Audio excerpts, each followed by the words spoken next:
Hi guys, welcome back to Psychotic Yapsters. I am your host Priyanshi.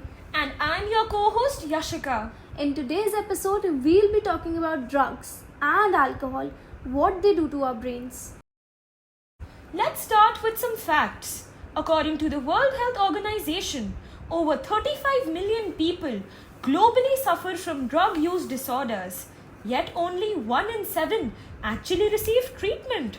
In our surroundings too, we must have seen people who are real addicts of intoxication, whether it is alcohol or drugs. But to seek treatment, one mostly just tries self-healing, which can be even more traumatic. Yeah, as the withdrawal can be very draining, emotionally or physically. So Yashika, for our listeners, could you please explain what actually withdrawal is? So, withdrawal is what happens when your body and mind freak out because they have gotten used to a drug and suddenly it's not there anymore. Imagine your brain has been relying on this substance to feel normal, whether it's to relax, sleep, feel happy, or even just get through the day. When you stop using it, your body feels like it's lost balance and it starts protesting.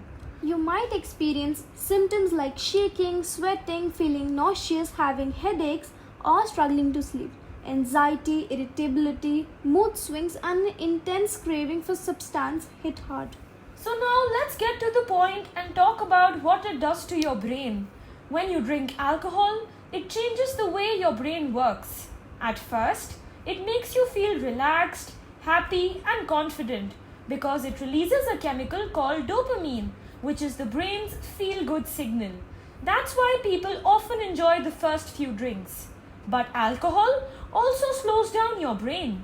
It affects the parts that control balance, judgment, memory, and self-control. That's why people might slur their words, forget things, or make bad decisions when they drink too much. If someone drinks regularly, the brain slowly gets used to alcohol. It starts depending on it to feel good and to relax. Over time, without alcohol, people may feel anxious, irritated, or sad, and that's how addiction can begin. So while alcohol may feel fun in the moment, it actually confuses the brain and can cause long-term problems if used too much. So basically, with repeated intake of alcohol and drugs, your tolerance increases. Some dumb people might take it as a flex कि भाई मेरी तो capacity बहुत ज़्यादा है मुझे जल्दी से चढ़ती ही नहीं है. But what you don't realize is that it's not a good thing at all. The reason you don't feel the kick anymore is that your brain and body have adapted to the substance. It now needs more and more to give you the same high as before. And that's where the real danger begins. Because while you're busy flexing your capacity, your liver, your brain, and your nervous system are taking the actual damage without you even noticing. So I would like to tell a hypothetical story to you guys, which some of you might find relatable. There was this guy, let's name him Arav. In college, he was the kind of person who stayed away from all this. Alcohol, drugs, and parties. He wasn't into all of it. But then he got close to a group of friends who used to drink and get high regularly. At first, he used to say a no, but one night, just to fit in, he gave in and had his first drink. So what happens is one drink becomes two, two becomes three, and soon weekends were incomplete without alcohol. A few months later, one of his friends introduced him to drugs, saying, "Bhai, try kar, ek hi baar to hai." Arav thought it was harmless, just a one-time thing. But slowly, without even realizing it, he started depending on it.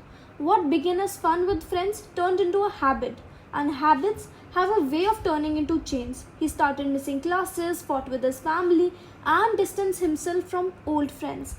His health went downhill, his grades dropped, and yet his cravings only grew stronger. Now Arav cannot go a single day without alcohol or drugs. He tells himself he can quit whenever he wants, but deep down he knows that he is trapped. The same friends who once influenced him moved on, but he's stuck battling an addiction he never thought he'd have.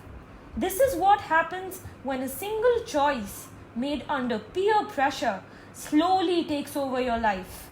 Addiction doesn't come overnight. It creeps in silently until one day you realize you're no longer in control. See, that's the thing about addiction, yaar. It never starts with the addiction of getting hooked. It always just one drink, just one try. चलो बहुत ही ज्ञान दे दिया हमने भाई. Let's get to the title and talk about it. Yeah, right. So when you drink alcohol, at first everything feels fun and easy, right? You feel lighter, more confident, maybe even happier. That's because alcohol triggers dopamine, the feel-good chemical in your brain. That's why those first couple of drinks feel great and you think you are totally in control. But here's the real truth. Alcohol actually slows down your brain. It messes with the parts that control your balance, judgment, and decision making. That's why people start slurring, stumbling, and making risky choices and drunk calling your past or your present. Or maybe your future. Yeah. So why do you get actually high when you drink alcohol or take drugs? Let's keep it simple. Your brain works on chemicals called neurotransmitters. They control how you feel, think, and behave. Normally, your brain releases dopamine in small, balanced amounts whenever you do something enjoyable like eating your favorite food or laughing with your friends. Now, when you drink alcohol or take drugs, they mess with this natural system. They flood your brain with dopamine way more than normal. That sudden spike tricks your brain into feeling intense pleasure, euphoria, and relaxation. That's what we call being high. At the same time, alcohol and many drugs slow down your nervous system by increasing a calming chemical called GABA and reducing an excitatory one called glutamate.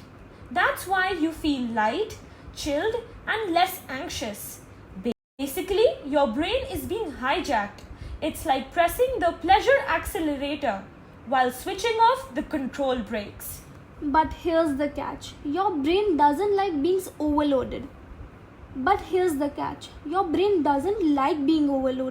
Over time, it starts producing less dopamine naturally because it's used to the artificial boost.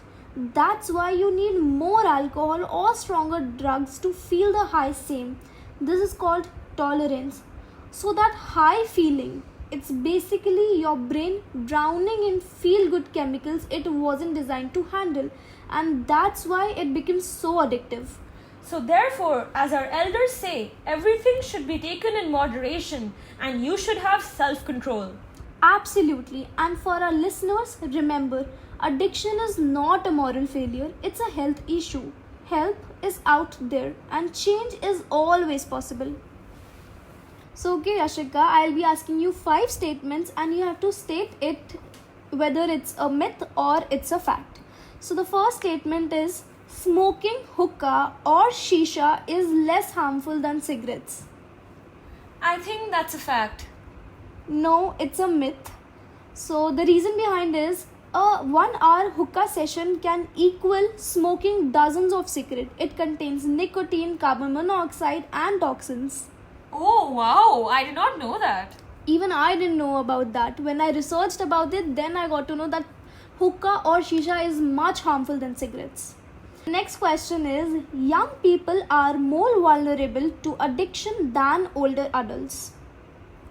I think that's a fact. Yeah, that's a fact.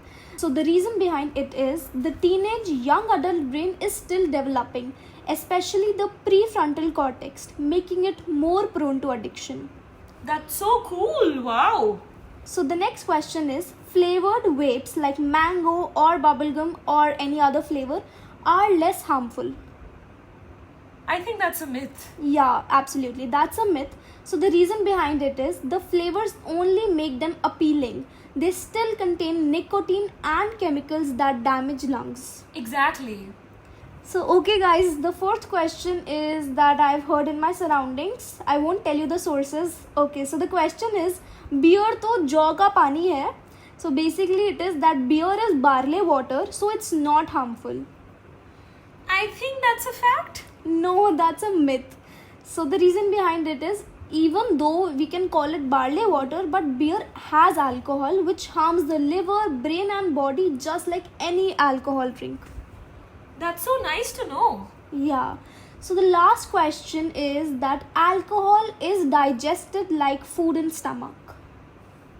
That's a myth. Yeah, absolutely, that's a myth. So the reason behind it is alcohol is mostly absorbed in the small intestine and not digested like food. The liver then metabolizes it. Wow, that's cool to know. So, thank you so much for listening to Psychotic Yapsters. Stay tuned for episode 5. Do like, share and subscribe, and the next episode is going to be a review on a series that the entire world is currently watching. Stay safe, stay psychotic.